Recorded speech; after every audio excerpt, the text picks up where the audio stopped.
What's going on, guys? Crown Garage back with another video. In today's video we got some more basic maintenance. Going to be doing front and rear brakes on the Outlaw 525. So let's get into it. Shouldn't be too bad, other than I played airsoft today and got my finger blasted by an airsoft pellet out of a CO2 powered rifle. Don't do that. It hurts. And my finger looked like a basketball earlier, and I can barely bend it still. So yeah, let's get into these brakes. All right, so pretty simple here, and it's going to be the same for both sides. For the front, if you're not replacing your rotor, really not a lot you have to do here. If you are, however, you're gonna have to do a few more steps than I am. I'm just putting pads on it because the rotors are completely fine. The pads also don't look bad, but I am one of those people that likes to replace things and know that I did it, so I'm gonna continue with doing it. So you got on your backside here some 6-point hex or Allen hardware, whatever you want to call it. Camera won't focus. There's some little rubber covers that go in there. This one didn't have one, but this one does, so just assume that yours is probably going to have these covers in it. But yeah, so once you get those Allens out, all this thing does is just off of here, put your new pads on. Probably gonna have to compress the calipers just like any other brake job. But yeah, just these pins come out, slap the new pads in, and good to go. Okay, so if you were completely unaware like me, these push in and that's how the pads come out. I had no clue, so I was lost in the dark. Had to look at some forumage and some YouTubeage and figured it out. But you have to squeeze these in, this like slide pins, and then get like one side out, slip the other side out. Same thing for the inside pad, and then you're kind of good to go. But very weird design here, so keep that in mind if you're going to do this yourself. I kind of took a hammer or a mallet like this and just gave these some taps lightly, because if I didn't, they weren't frozen, but they definitely were not moving easily. So yeah, so this rubber piece in here is part of the slide pin. That little thing in there does not actually need to come out, so I lied to your face. You just gotta push these in. I ended up getting them very easy to move with a C-clamp, just like you're gonna compress your pistons, which I don't know if that's even how you do these, but I'm gonna assume it's how, so it's just how I'm gonna try to do it. But yeah, so I'm gonna try to get this thing back together. There's not really an easy way to grease this thing, so I'm just gonna probably not grease them. They work fine, I mean, you can see, so be alright. But yeah, kind of overcomplicated, except at the same time very, very easy. But if your calipers were in rough shape, which luckily mine aren't, it'd probably be more of a pain. So get these things in here and kind of try to show you how. Another thing before you put your pads on, if your rotors are in good shape, you can always do the old sandpaper trick. Kind of put some cross hatching back in the rotor and just mildly cleans it up. So if you're going the no new rotor route, which honestly the rotors are cheap enough, it doesn't really matter a ton, but it's probably going to cost you an extra, not a decent amount, nothing crazy. So yeah, pretty easy step. So another couple important steps I would take: grease on the back sides of these. Just always keeps everything cleaner. I do it on brake jobs, I do at work, at home on cars, so I'm going to continue to do it on four-wheelers. This isn't brake grease, it's waterproof grease.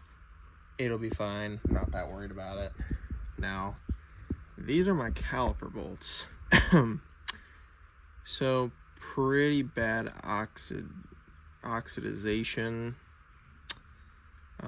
That's a big word.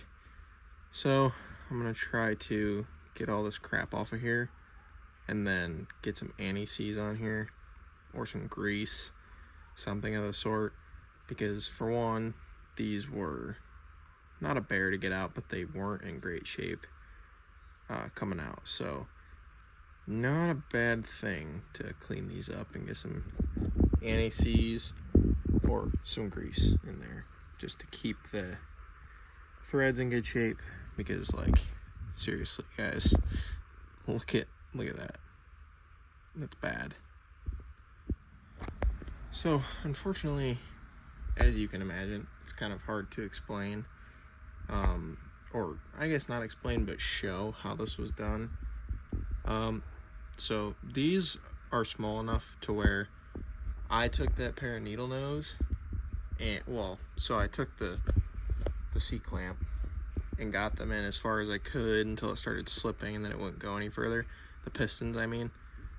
Then they're not super strong, so you can hold one with your thumb and compress the other one in, and you can get them in as far as they need to go. So yeah, these aren't too bad to get in. You just kind of gotta take your time. I actually took the needle nose, and if you look right here, there's this lip, and you can actually get them spread wide enough to get this area like this, and you can actually pull that slide pin in and get it on. So yeah, not too bad. Okay, so in typical engineer fashion, let's just, make things very difficult to get to. Cracked this guy loose already. As you can imagine, I didn't show you both sides of the front because it seems pretty self-explanatory that they're going to be the same thing. So yeah, not too bad. Back here, your caliper mounting bolts are going to be 13s. So fronts were 15s, the rear is a 13, two 13s. So one you can get to with a wrench up here. The other one, if you want to get to it with a wrench, you probably can, but I would suggest getting a 3/8 drive impact, a couple extensions, and going through from this side over here, the left side of the quad, because it's just a lot easier that way. So I'm going to try to get this out of here, and I'm going to do that same sandpaper method, but this time I'm going to spin the rear tires, so it'll be a little bit easier to do. I could see somebody's been in here replacing on some bolts. Maybe don't do stupid things like this, because as you can tell, any other bolt here is a flanged bolt of some sort, and then there's just a random bolt like this with no crush washer, nothing. So maybe don't do that when replacing hardware. Be a little bit smarter than some people, like the person I bought this from. Not trying to call them out or anything, but it's just kind of stupid to put miscellaneous hardware on things like that. Either find a similar bolt or don't replace it like that. But as you guys can see, these rear pads are pretty clapped. This is actually the reason that I just bought all the brakes, is because it needs rear brakes. I'm not a big user on the rear brakes, but on trail riding and whatnot, a lot of the time you have to, because when you're oh my goodness. So I lost my train of thought after that terrible speech deal that just happened there. I don't use my rear brakes a lot, but when you're going trail riding and stuff and you're riding like downhill and stuff, you really shouldn't use your fronts, you know, just in case, because there's a lot more power in the front and the brakes, and you could definitely go over the handlebars, flip the quad over the front. I mean, it's just possibilities. So you want to use your rear brakes still. And so yeah, that's why we're gonna just replace all of it. Also, it's raining, so that's awesome. Literally rain this morning, been cloudy all day, rained off and on, off and on, off and on. Now it's just pouring, so that's cool. But yeah, I'm gonna keep doing my rear brakes. I'll show you guys what I mean by going in from that side as well. All right, so you can see her down there. It's right below that brake line.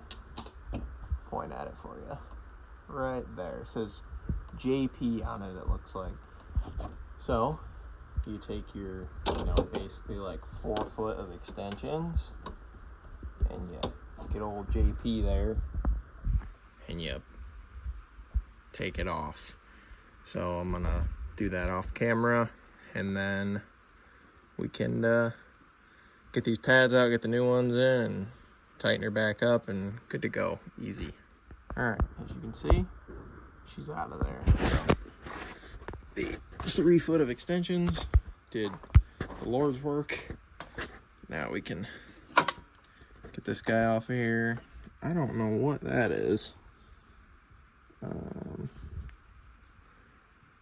Yeah, I don't know what that is, but it definitely looks like it wasn't supposed to be there. And it was getting destroyed. Yeah, I don't know what's going on there. Oh. Well, hopefully my brake line's okay, but this is a little concerning. Really? Come on. Well, that's freaking... Yeah, I don't know what that is, what even happened there.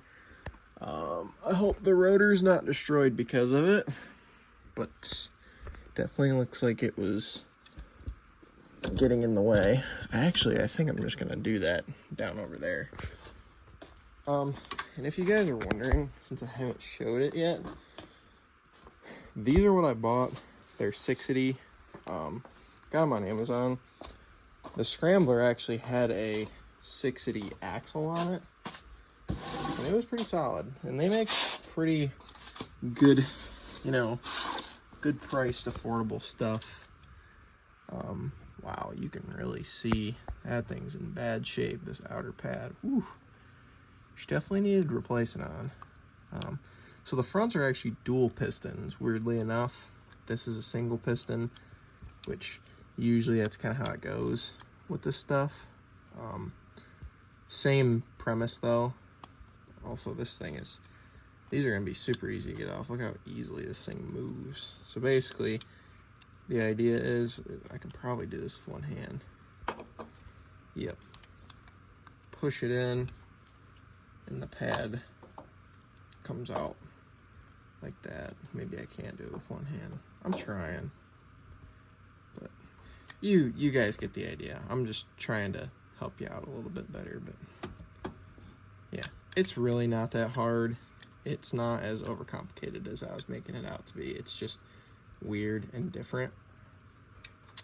Also, got an Alba bumper on this thing. I haven't showed it because I didn't really want to put it like as a big thing in a video. It's just 4 bolts. So they're like $70. I got, you guys will see in the other video that I post about the levers and stuff that I put on here. But I actually made a harness for this CBR 1000 style brake master cylinder that's on here. I made a harness for it so the brake lights actually work, and it was missing this spring, so I got this spring installed here, so that thing's actually working. I should not have done that because I probably just hyperextended the caliper. Not a good idea. Don't be stupid like me. So yeah, I'm gonna get these out of here and compress this thing. But yeah, there's a spring there and a harness there. All right, so here's your little caliper guy. I decided to take this one apart and grease it because these were super stuck. I had to get them unstuck. So gonna get this grease spread out on these, and this is what our pad looked like back here. So she is pretty toasted. The other one, not too bad, but that is usually due to a slide pin issue where one's bad and the other's not, or a bad caliper. These were actually EBCs on here, which are solid, but a little too much for this guy's budget. Just kidding. I just bought cheap pads because I know 6 is pretty reputable, and it was like $30 for the kit for front and rear. For one pair of EBCs, it's like $20 at the minimum. So yeah, I'm good on that. But yeah, I'm gonna get this thing put back together, and all new brake pads, no new rotors, but again, just clean them up, guys, if they're not super bad. All right, thank you guys for watching. Just like that, we're all done. Rear's not bad. Only issue I had is I pulled the slide pin assembly out, greased it. The rubber boots, one of them was off already, so the slide pin was stuck. All the grease was dried up. I didn't grease the fronts because they were fine, but I did grease the rear. Had a lot of trouble getting the boots back on, so just look out for that. But again, thank you guys for watching. Another basic maintenance video on the Outlaw. More stuff to come. Got a throttle cable, that's an essential. Got a throttle cable, the little box that it goes into, and a red throttle itself.